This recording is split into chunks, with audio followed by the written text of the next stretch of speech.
Next question over here. Hi, yes. My name is Patrick. I'm a student at Centennial College. My question is, in Islam it says, Jesus Christ, peace be upon him, is not the Son of God. When we are all children of Allah and born of mother and father, for he is only born of a mother, why is he not the Son of God? Brother Patrick asked a very good question, a very important question. He said that why in Islam is Jesus Christ, peace be upon him, not considered as Son of God? When we all are children of God, he being born of a virgin woman, all the more reason should be. See brother, if you tell we are children of God, in that way I've got no problem at all. If you read the biblical language, if you say that we are children of God and Jesus is Son of God, in that context, meaning he is person who follows the commandment of God, most verily all the messengers of God, they are sons of God. But the problem is, if someone says he is not a normal son, but he is the begotten son, then there's a problem. Because if you read the Bible have got sons, the God has got sons by the tons. If you read the Bible, Adam is son of God, Ephraim is son of God, Israel is son of God. It's mentioned in the book of Romans, chapter number 8, all those who are led by the Spirit of God, they are sons of God. That means if you follow the commandment of God, you're a son of God. I've got no problem with that phrase at all. But today, that phrase has been misunderstood. You know, for example, if a young son asks me a question, I said, Beta, son, it's a very good question. He won't mind because I'm elderly, you know. But if I say that begotten son, that means I'm insinuating him. You know, maybe he'll punch me. Fine. So what do you realize? That using the phrase son of God, in the context that we are children of God, we have no problem. So in that context, all the human beings who follow the commandments of God can be called children of God. No problem. But what the Christian says, that no, Jesus Christ, peace, but it's not a normal son. And he quotes Gospel of John, chapter number 3, verse number 16. For God so loved the world that he gave his only begotten son. Whosoever believeth in him shall not die but have everlasting life. Correct, brother? So do you believe Jesus is the begotten son of God? I do. You believe, fine. Now this verse which I quoted, Gospel of John, chapter number 3, verse number 16, it's from King James Version. For God so loved the world that he gave his only begotten son. Whosoever believeth in him shall not die but have everlasting life. Now when you read the Revised Standard Version of the Bible, revised by Thaidu scholars, Christian scholars of the highest eminence, backed by 50 different cooperating Christian denominations, they say that this word begotten is an interpolation, it's a fabrication, it's a concoction, it's an adulteration. Who's saying? Not Muslims, not Hindus. Thaidu Christian scholars of the highest eminence in the Revised Standard Version of the Bible, they say begotten is an interpolation. It's a fabrication, it's a concoction, and they're thrown out of the Bible. So if you say Jesus is Son of God, like Adam, like Ephraim, like Israel, I have no problem. The moment you say begotten, I want to ask you the question, what is the meaning of begotten? Brother, what is the meaning of begotten? You know, begetting is an animal act. It's the function of lower animals of sex. And when you say that he was born to Mother Mary, virgin, what are you insinuating? And if you say, because Jesus Christ, peace be upon him, is God or Son of God, because he was born to Mother Mary, Quran gives the reply in Surah Imran, chapter number 3, verse number 59. Inna masala Isa indallahi ka masala Adam. Khalaqa min turab. That when they say the similitude of Jesus in front of Allah is the same as Adam.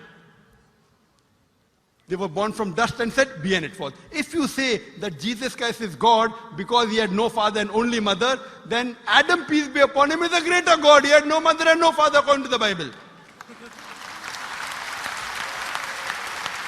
MashaAllah, you're clapping. I like it. So if you say Jesus is God because he had no father, only mother, Adam is a greater God, peace be upon him. He had no mother, he had no father.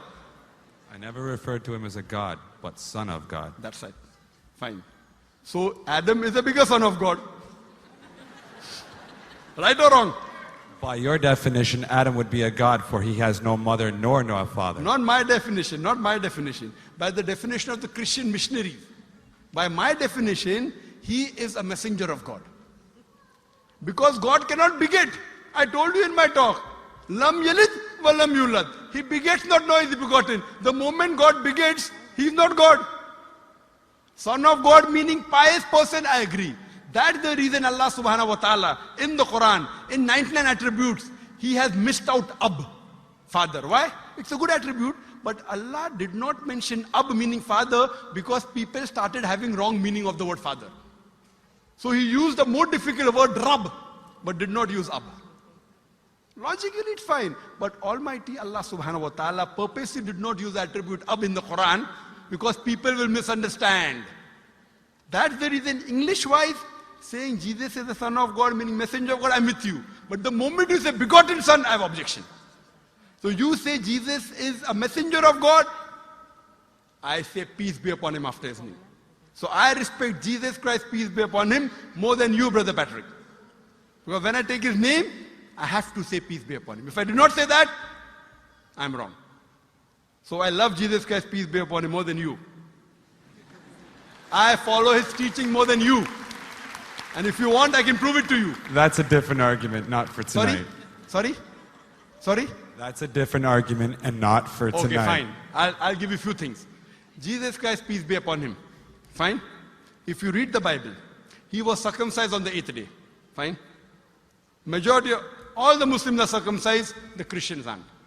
So if you say Christian means a person who follows the teachings of Jesus Christ, peace be upon him, then it's mentioned in the book of Leviticus, chapter number 11, verse number 7 to 8. It's mentioned in the book of Deuteronomy, chapter number 14, verse number 8, you should not have pork. It's mentioned in the book of Isaiah, chapter 65, verse number 2 to 5, should not have pork. Muslims don't have pork, most of the Christians have pork. If you read the book of Ephesians, chapter number 5, verse number 18, in the book of Proverbs, chapter number 20, verse number 1, it says you should not have alcohol. Muslims as a whole don't have alcohol, most of the Christians have alcohol. If you say Christian means a person who follows the teachings of Jesus Christ, peace be upon him, we Muslims are more Christian than the Christians themselves. We love him. We respect him. If you say, I love Jesus Christ, peace be upon him, but don't follow his teachings, your love is false. We, therefore, mashallah, I love Jesus Christ, peace be upon him, more than most of the Christians. Because I follow his teachings, I respect him, I revere him. And Jesus Christ also said, in the Gospel of John, chapter number 16, verse number 11 to 14, I have many things to say unto you, but ye cannot bear them now. For he, when the Spirit of truth shall come, he shall guide you unto all truth. He was talking about Prophet Muhammad to come. So Jesus Christ, peace be upon him, said, you have to believe in the last and final messenger, Prophet Muhammad sallallahu alaihi wasallam. So even that way I'm following Jesus Christ, peace be upon him. I believe in Prophet Muhammad. Do you believe in Prophet Muhammad as the messenger of God? I do. MashaAllah. Now you're more closer to... Allahu Akbar. Allahu Akbar. Subhanahu wa ta'ala. Now he wants to say the shahada, and then we will move on and say ashhadu an la ilaha illa Allah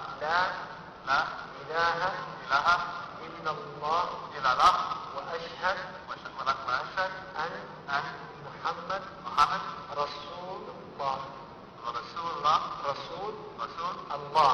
I'm more excited than him. Allahu Akbar. Allahu Akbar. Allahu Akbar. Allahu Akbar. Allahu Akbar. Welcome, your brothers